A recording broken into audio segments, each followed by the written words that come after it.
নির্বাচনকে কেন্দ্র করে বাংলাদেশের প্রতিটা হাসপাতালে স্বাস্থ্য সেবার সর্বোচ্চ প্রস্তুত থাকার নির্দেশ দিয়েছে স্বাস্থ্য অধিদপ্তর। তার মানে আসন্ন নির্বাচনে নিরীহ মানুষের রক্ত ঝরতে যাচ্ছে, নিরীহ মানুষের প্রাণ ঝরবে। পুরো বাংলাদেশের ইতিহাসে নজিরবিহীন ঘটনা, একটা সরকার আইনশৃঙ্খলা বাহিনীর পরিস্থিতি নিয়ন্ত্রণ না করে বরং হাসপাতালে নির্দেশনা দেয় যে আপনারা সর্বোচ্চ প্রস্তুতি রাখুন, অনেক প্রাণ ঝরতে পারে এবং অনেক মানুষ অসুস্থ হয়ে হাসপাতালে ভর্তি হতে পারে। এটাই হচ্ছে ডক্টর ইউনূসের ম্যাজিক। ডক্টর ইউনূস ইতিহাসের সেরা নির্বাচনের আয়োজন করতে চাচ্ছে, কিন্তু ডক্টর ইউনূসই প্রমাণ করছে আসন্ন নির্বাচনে ইতিহাসের সেরা রক্তের নির্বাচন হবে, যেখানে বাংলাদেশের শত শত মানুষের প্রাণ ঝরে যাবে, নিরীহ মানুষ মারা যাবে। ডক্টর ইউনূস পুরোপুরি আশঙ্কা করছে আইন শৃঙ্খলা বাহিনীর পরিস্থিতির ব্যাপক অবনতি হতে পারে। দেখেন, ডক্টর ইউনূস এখন পর্যন্ত 2024 জুলাই এবং আগস্টে যে অস্ত্র লুটপাট হয়েছে, সন্ত্রাসীরা যে অস্ত্র নিয়ে পালিয়ে গেছে, এগুলি ধরতে পারলো না। বরং এই ডক্টর ইউনূসের অপদার্থ উপদেষ্টা জাহাঙ্গীর আলম, এই স্বরাষ্ট্র উপদেষ্টা, বলে এই সব লুটপাট হওয়া অস্ত্র নাকি খালবিলে আছে। এরা কেমনে জানলো এই লুটপাট হওয়া অস্ত্র খালবিলে আছে?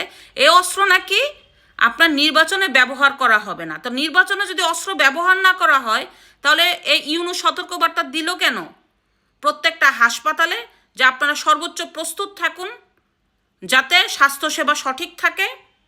তার মানে ডক্টর ইউনূস জানে, এই অপদার্থ উপদেষ্টারা জানে এই লুটপাট হওয়া অস্ত্র এদের কাছে আছে, এরা এগুলি ব্যবহার করবে যখন দেখবে এদের ক্ষমতা চলে যাচ্ছে। এটাই হচ্ছে বাস্তব কথা। পুরোপুরি উদ্দেশ্য প্রণোদিতভাবে এই ইউনূস বাংলাদেশটাকে ধ্বংস করার জন্য ইতিহাসে নজিরবিহীন ঘটনা ঘটালো যে আসন্ন নির্বাচনে প্রতিটা প্রার্থীর হাতে অস্ত্রের লাইসেন্স তুলে দিচ্ছে। দেখবেন বাংলাদেশে এই বিগত সময় যতগুলি নির্বাচন হয়েছে, নির্বাচন কমিশন সবসময় অস্ত্র জমা নিয়েছে, আর এই ডক্টর ইউনূস সবাইকে অস্ত্রের লাইসেন্স দিছে যাতে রক্ত ঝরে। ইউনূসের বাপের কি রক্ত ঝরবে? এগুলো তো মানুষের ঝরবে, ইউনূসের তো আর ঝরতেছে না। একটা আসনে কত এমপি প্রার্থী থাকে, প্রত্যেকটা এমপি প্রার্থী ইচ্ছা করলে অস্ত্রের লাইসেন্স নিতে পারবে। ইতিপূর্বে অস্ত্রের লাইসেন্স অনেক এমপি প্রার্থীদের হাতে দেওয়া হয়েছে। এটাই হচ্ছে ডক্টর ইউনূসের ম্যাজিক। আর যখন ডক্টর ইউনূস পুরোপুরি সতর্ক করে যে স্বাস্থ্য সেবার যাতে সর্বোচ্চ প্রস্তুত থাকে, সেইখানে কি বাংলাদেশের মানুষ সঠিকভাবে ভোট কেন্দ্রে যেতে পারবে? মানুষ কিভাবে বুঝবে যে তার নিরাপত্তা 100% নিশ্চিত আছে?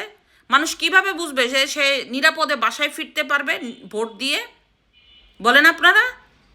সবই ডক্টর ইউনূসের ম্যাজিক চলতেছে বাংলাদেশে, সব ম্যাজিক। আর এই ম্যাজিকে পুরে ছারখার বাংলাদেশ।